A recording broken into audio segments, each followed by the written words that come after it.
about the next part is triangle.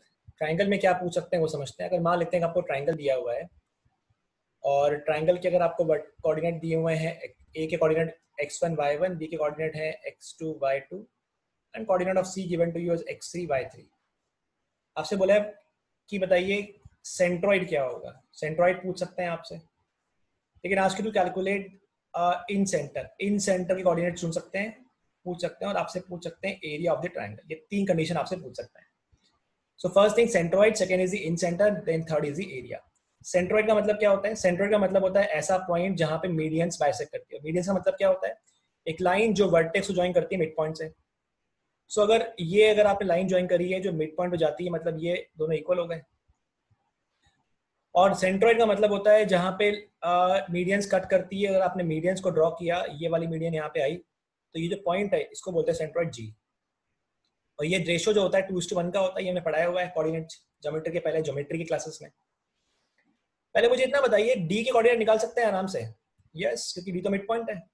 तो D के coordinate हो जाएंगे मिड पॉइंट फॉर्मूले से x2 plus x3 divide by 2, और उसी का y हो जाएगा y2 plus y3 divide by 2। कोई दिक्कत ही नहीं इसमें। तो अब मुझे इतना मालूम है कि ए से लेके डी लाइन की बात की जाए, लाइन एडी की बात की जाए, तो ये डिस्टेंस 2 है और ये डिस्टेंस 1 है। ये 1 का मल्टीप्लाई यहाँ होगा, 2 का मल्टीप्लाई यहाँ होगा। सो अगर जी को ढूंढा जाए, कोऑर्डिनेट ऑफ जी ढूंढा जाए, तो कहते हैं राइट। अब जो 2 का मल्टीप्लाई होगा वो x2 plus x3 divide by 2 में होगा, और 1 का मल्टीप्लाई x1 में होगा, और नीचे आ जाएगा m प्लस n मतलब 1, 2 प्लस 1। वैसे ही 2 का मल्टीप्लाई होगा y2 plus y3 divide by 2 में, और 1 का मल्टीप्लाई होगा y1 में, और नीचे आ जाएगा 2 प्लस 1। सो जब आप सिंप्लीफाई करोगे इसको तो क्या मिल रहा है? g के कोऑर्डिनेट मिल रहे हैं आपको।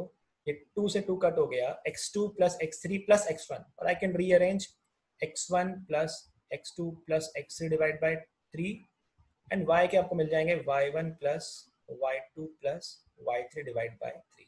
ये कोऑर्डिनेट्स होंगे आपके सेंट्रॉइड के, राइट।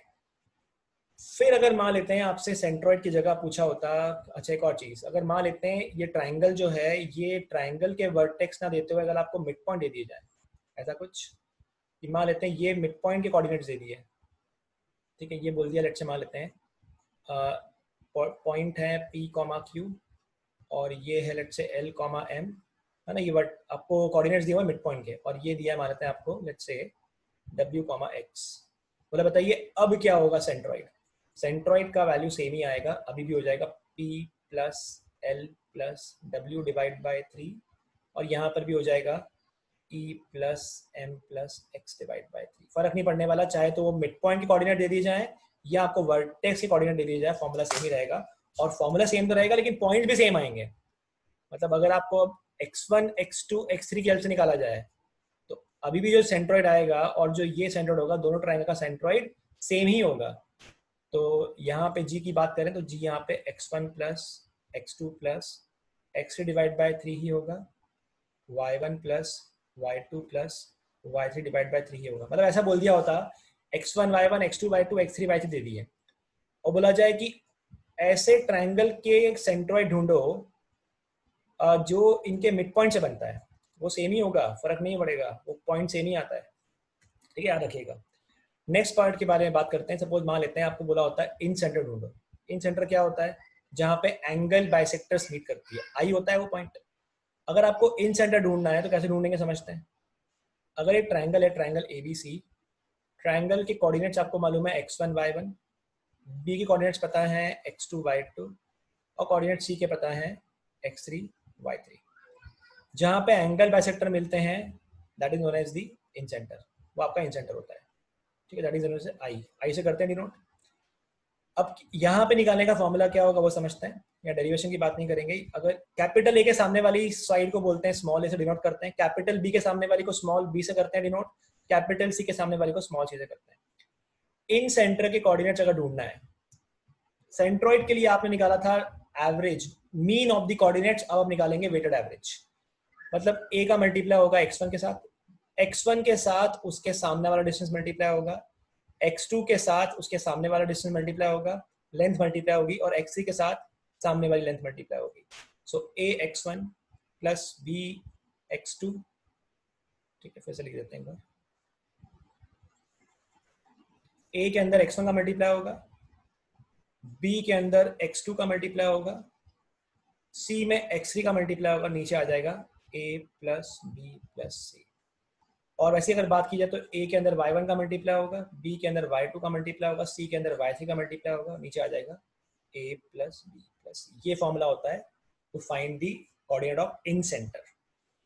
और कभी गलती से अगर a equal to B equal to C हो गया, मतलब कौन सा ट्रायंगल बन गया? ट्रायंगल बन गया इक्विलेटरल। और इक्विलेटरल ट्रायंगल के अंदर उस कंडीशन में नीचे आ जाएगा यहाँ पे 3a, यहाँ पर भी आ जाएगा 3a, और ऊपर a में से a कैंसिल हो जाएगा, मतलब सेंट्रोइड और इन सेंटर की वैल्यू सेम आ जाएगी, है ना? ट्राई करके देखिएगा, वैल्यू मिलेगी आपको, right? Then you have next part as area of triangle. So area of triangle या एरिया ऑफ पॉलीगॉन कैसे निकालना है वो समझते हैं। अगर मान लेते हैं कोऑर्डिनेट्स दिए हैं x1 y1, coordinate of b है x2 y2, coordinate of c है x3 y3। तो एरिया निकालने का फॉर्मूला क्या होता है वो समझते हैं। मैं आपको बताऊंगा जनरल फॉर्मूला कि जो आपको नॉर्मल पॉलीगॉन के ऊपर भी लग जाएगा, कोई भी टाइप का पॉलीगॉन आ जाए आप लगा सकते हैं। तो लिखिए 1/2, फर्स्ट कोऑर्डिनेट कोई भी स्टार्ट कीजिए। अगर आपने a लिखा है, उसके बाद b आ जाएगा, उसके बाद c आ जाएगा, और उसके बाद फिर से फर्स्ट कोऑर्डिनेट रिपीट हो जाएगा। ये आपका एरिया होगा। और उसको सॉल्व कैसे करेंगे? सॉल्व करने के लिए आप क्या करेंगे, यहाँ पे x1 into y2 minus y1 into x2। तो ऊपर से नीचे आएंगे तो प्लस है, और नीचे से ऊपर जाएंगे तो माइनस है। अब x2 इंटू y3 पॉजिटिव होगा, y2 इंटू x3 नेगेटिव करेंगे, x3 इंटू y1 पॉजिटिव होगा, y3 इंटू x1 नेगेटिव होगा, राइट? मतलब अगर मैं इसको सॉल्व करूं तो ये आ जाएगा 1/2 mod of x1 y2 minus x2 y1 plus x2 y3 minus y2 x3 plus x3 y1 minus y3 x1। ये सॉल्व कर लीजिए, आपको आंसर मिल जाएगा। नॉर्मली बुक में ये नहीं मिलेगा। बुक में क्या मिलेगा? बुक में मिलेगा 1/2, फिर आप लिखिए x1 ब्रैकेट लगाइए, फिर आप लिखिए प्लस x2, फिर ब्रैकेट लगाइए, फिर x3, फिर ब्रैकेट लगाइए, और यहाँ लिख लीजिए 1 है तो y2 माइनस y3, फिर 2 लिखा है सो y3 माइनस y1, और फिर 3 लिखा है तो 1 माइनस 2। साइकिल में चलाओ, 1 2 3 2 3 1 3 2 1। ये एक ही बात है, अगर आप फर्स्ट और लास्ट टर्म यहाँ से अरेंज करोगे तो फर्स्ट टर्म यहाँ से मिल जाएगी। ये आपको याद रखना है, दिस इज इंपॉर्टेंट फॉर्मूला।